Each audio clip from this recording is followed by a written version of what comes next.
Well, Gen V finally revealed the truth behind Cipher and set up the endgame for the season. And a little bit later, we're going to talk about every clue about that big Cipher reveal. Welcome back to ScreenCrush, I'm Ryan Airy, and this is all of the Easter eggs, references, and little things you might have missed in the 7th episode of Season 2 of Gen V. Now, the title of this episode is Hell Week, which has a couple of different meanings. One, Thomas Gdolkin is of course about to unleash hell on campus. But two, Hell Week is when fraternities take in new pledges by tormenting them, like Rufus says to Sam.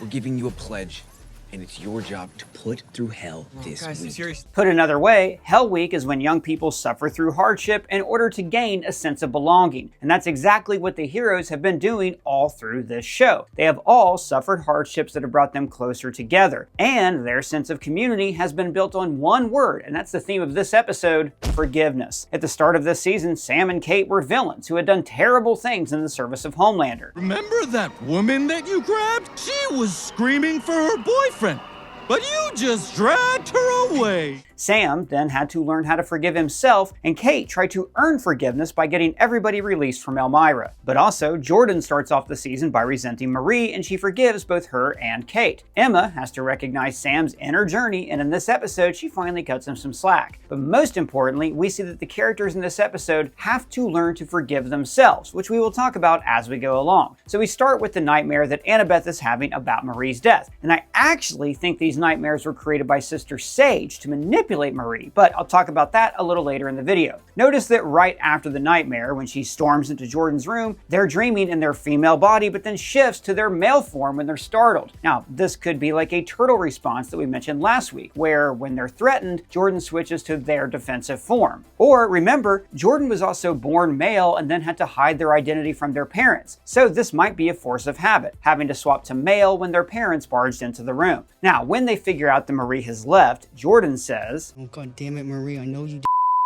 leave me behind again." And they're referring to how Marie left them all behind when they escaped Elmira. And also, here's a small detail. Notice that Stan Edgar decorates his bunker with this painting that's mostly sky. It's a way to create the illusion of outdoors when they're in a basement. And maybe they couldn't afford Giancarlo Esposito for 2 episodes because Zoe is there so they can ask her if they can borrow her granddad's car. Now, I want to take a moment to talk about a very real issue from the people who brought you this video, RexMD. Guys, if you are struggling with ED, then RexMD wants you to know that you are not alone. Millions of men deal with ED every year, but nobody ever wants to talk about it. But if you want to address your ED without ever stepping foot in a doctor's office, use RexMD's prescription treatments. Their proven medication helps address ED symptoms. First, you share your symptoms, health history, and goals through a short quiz. And then a US licensed provider will review your information and prescribe a medication if it's appropriate. Your treatment will be sent to you with free 2-day delivery, and then RexMD's team is there for ongoing care. All you have to do is send them a message. RexMD is discreet and it's 100% online with no in-person visits. They provide FDA-approved medications, and they have sent more than 50 million ED tablets to men just like you. So take control of yourself and feel confident and secure in your relationships.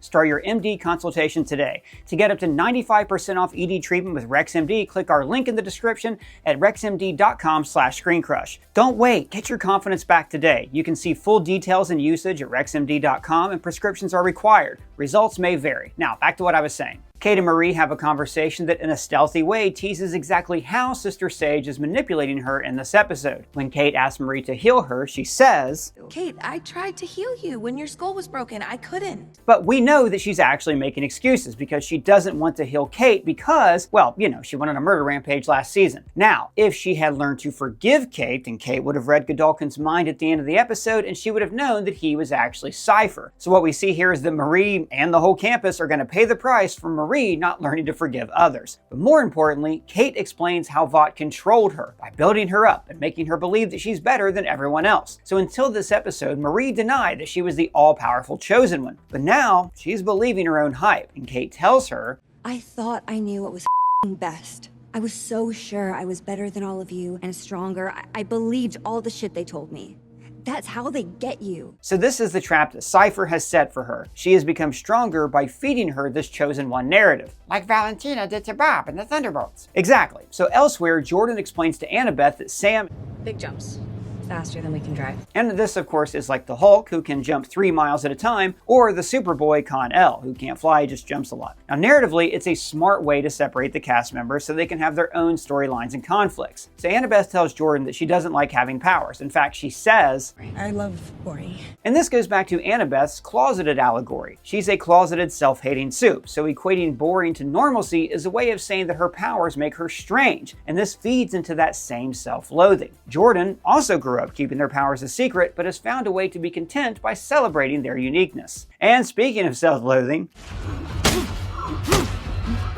maybe you should see a therapist. so Cipher's in his secure location trying to work out how polarity blocks his powers, and then he does something interesting. He decides to kill himself. Yeah, should probably just end it. Well, But he does this because, now that somebody can counter his powers, he is no longer strong. He is weak, and in his eyes, he does not deserve to live. But he also hates himself because he is not the mastermind behind everything. He says, Marie came back, just like Sage said that she would. Now, over the season, I have pointed out how he is similar to X-Men leaders. Like Xavier, he is disabled and has mind control powers, and he teaches the Supes to understand their powers and where they come from. And like Magneto, he's rallying the kids to go to war. But it turns out that he's way more like Apocalypse, who believes that only the strong survive. So my mission is to cull this herd.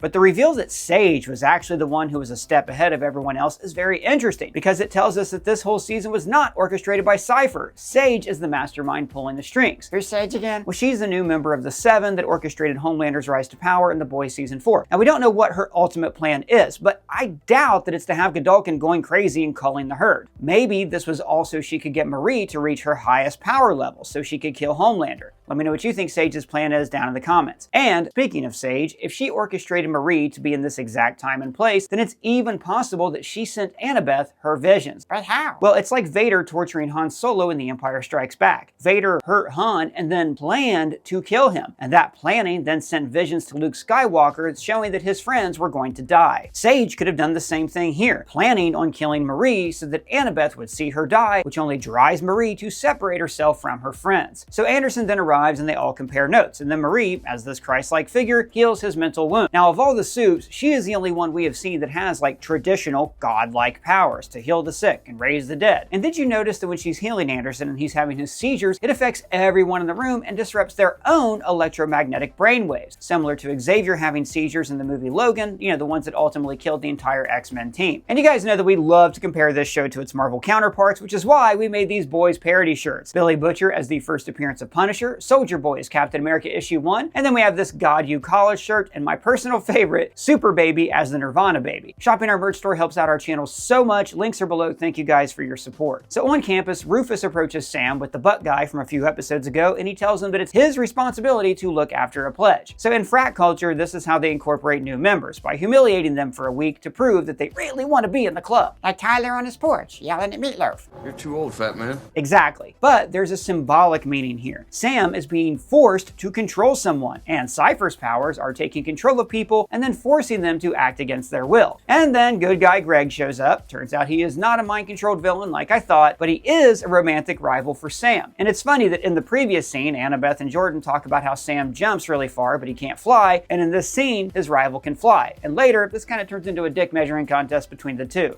No, I can jump way faster than you can fly, so. I doubt that. Pretty sure flying's faster. And jumping might. For the record, flying is way better. In Cipher's office, Anderson tries to get Marie to trust Kate, continuing last episode's theme of trust. And this makes sense because the first step of forgiveness, the theme of this episode, is learning to trust someone. Anderson is able to forgive Kate because he also has been manipulated by Vought all of his life. Kate tells Marie that they control you by telling you that you're so strong, and Anderson has also been led into this life of a celebrity. Vought has told him that he is special, he's a movie star, and that quest for fame and power made him keep his condition a secret from his son. If you want to blame someone for Andre, blame me. I didn't protect him the way I should have. I knew my powers were killing me, and I didn't tell him. I didn't tell him this thing could happen to him. So it turns out that all season long, Anderson was also filled with self-loathing and blamed himself for his son's death. So he too has to practice a little bit of self-forgiveness. And here again, we see the theme of trust with Greg distrusting Sam. Now, all throughout this season, each character has had to use empathy to relate to other people. Jordan forgave Kate and Sam because they were able to see things from their points of view. The character growth that we have seen all season long is what now allows them to work together. But Marie's character growth has not been outward, it's completely been inward. Instead of learning to trust in others, she's been learning to trust in herself, or she's been convincing Jordan and Emma to trust her at the start of the season. And even though she doesn't trust Cipher, she falls into his trap. For instance, when he calls, his language is exactly how Kate described the Vought machine earlier. You're stronger than the others. Embrace it. It's the only road out for all of you. He is controlling her simply by telling her that she is strong. He even admits to killing Annabeth to get her to level up, which is like another X-Men villain, Sebastian Shaw in X-Men First Class, who killed Magneto's mother to get him to use his powers. But everything I did for you. To unlock your power. To make you embrace it. In the cafeteria, we see the newest student ranking behind Emma. And this is where Sam tells Emma, "This is all new to me, okay? Like feeling, I guess." And this is a side effect of what Kate was doing to him at the start of the season, which is a metaphor for heavy drug use. Now he's saying, "Yeah, I think I need some time. I need some time to work on it to try to normal." And this echoes what Annabeth and Jordan were talking about. These characters are all trying to feel normal when they really just need to be more themselves. Emma drives home that point when she says, Sam, you're not. You're just being you. In other words, she can accept him for who he really is. Now, when Annabeth finds Marie, she admits the truth, that she had a vision of their parents' deaths and she didn't tell anyone. She says, It's been easier for me to hate you all this time instead of hate myself, but I hate myself anyway. Which is just like how Jordan felt in episode 2 this season. I think it's easier for me to be angry with you than to be terrified of losing you. Again, this is rooted in this episode's theme of forgiveness. You have to forgive yourself before you can forgive others, because ultimately, when you hate someone else, you are the person who carries that burden and not them. But instead of empathizing with her sister and accepting help, Marie takes the bait and falls into a machine, similar to the characters bringing up the Vought machine. She empathizes with Annabeth, but says, I am the only one who can wake up Gdolkin. Believing that she is the strongest there is. But then she does some real messed up shit. She floats Jordan, Emma, Sam, and Greg into the air just by concentrating on their blood. And notice the heartbeat sound effect when she does this. It's disgusting because you can actually see them as big bags of blood that she's holding in the air. Now remember, this is the same thing she did to Jordan during their fight. Notice Marie is not even using her hands at all, showing that now she's really taking on Cipher's tutelage. Don't raise your hand if that doesn't do it. anything. But the most screwed up part was when she tells Kate, Make them go away from here. Will you do that? so Marie is now a giant hypocrite and Cipher's perfect soldier. But her keeping her friends away is also rooted in her own self-loathing and her lack of self-forgiveness. She does not want them to die because she watched her parents die. She is letting her own self-loathing control her actions. I hate to protect them. Make them go away. So Marie has now come full circle. She has become Kate. This is exactly what Kate thought she was doing in season 1, using her powers to protect her friends from themselves. But Kate has shown that she can change. Marie, I said I would never use my powers against any of you. In the danger room, Cipher looks at a rack of weapons, which is symbolic of how he views the supes. To him, each new super body is a new tool/weapon that he can jump into. But, I mean, this whack-a-mole fight was fun. Why didn't the other guys just leave Cipher and Polarity alone? I feel like it would have taken Anderson a few seconds to kill the Dean with the rack of metal weapons behind him. Now this fight is actually being waged on two fronts. There is the physical fight where Cipher is using his powers to control others in a fist fight, but then there's also the mental fight where Cipher doesn't have to use his powers at all. He is controlling Marie simply by manipulating her. And when Gdolkin gets his body back, he no longer has any use for his vessel, and it turns out this guy's name is Doug. Yes? No, Doug on the show. I'm always on the show. You're in the show. I am? Doug is. I am Doug. Well, Doug in the show, like our Doug, says he worked at a video store, showing us just how long he's been held captive by Gdolkin. And when he's healed, he says, the pain is gone. Which is exactly what Polarity said when he was healed. I've been sick for so long.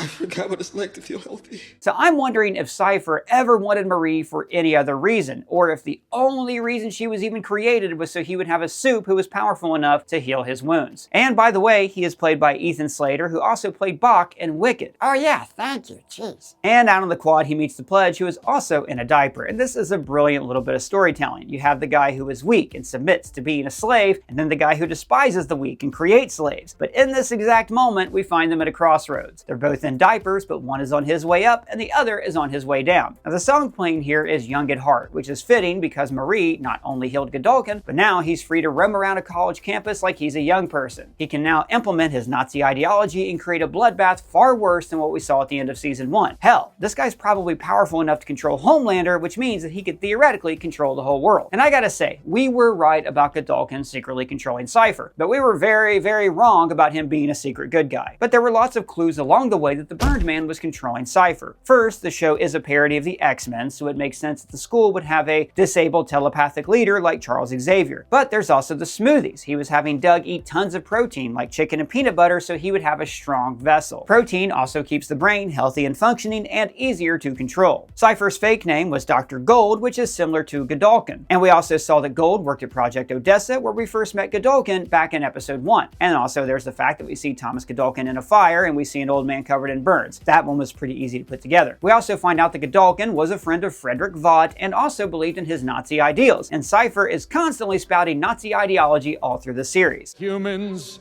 and race traitors, you are not students. You're soldiers and you will fight for the cause. So my mission is to cull this herd. And the biggest clue I thought was that he didn't have compound V in his blood. At first I thought that might mean that he was a natural born soup, and maybe he was also a product of Project Odessa. But after Cipher's powers were revealed to be mind control, it made way more sense that the puppeteer was actually being puppeted. After all, his name is Cipher, which literally means a symbol that secretly means something else. So Doug's body was actually a cipher the entire time. Also, he has no pain response. Whenever Cipher was taking damage, whether it be self-inflicted or someone attacking him, it was actually Doug feeling the pain since Gdolkin was piloting him from miles away. Also, Cipher is always massaging and caring for the burned body because Gdolkin wanted to keep his body functional after he was healed. And remember that creepy Sister Sage sex scene? Well, remember just before that, when she comes in the room, they turn their heads at the exact same time. That's because they are the same person. And the reason the two of them do it in front of the Burned Man is because Doug is the Burned Man. And in episode 6, Stan Edgar said that Gdolkin was obsessed with controlling soups, which is of course Cipher's power, foreshadowing Gdolkin's soup power to be mind-controlling soups. Hey, big shout out to Ethan Inc. who co-wrote this video. You can find his links below, or you can talk to either of us on our free-to-join Discord server or on literally all of our socials.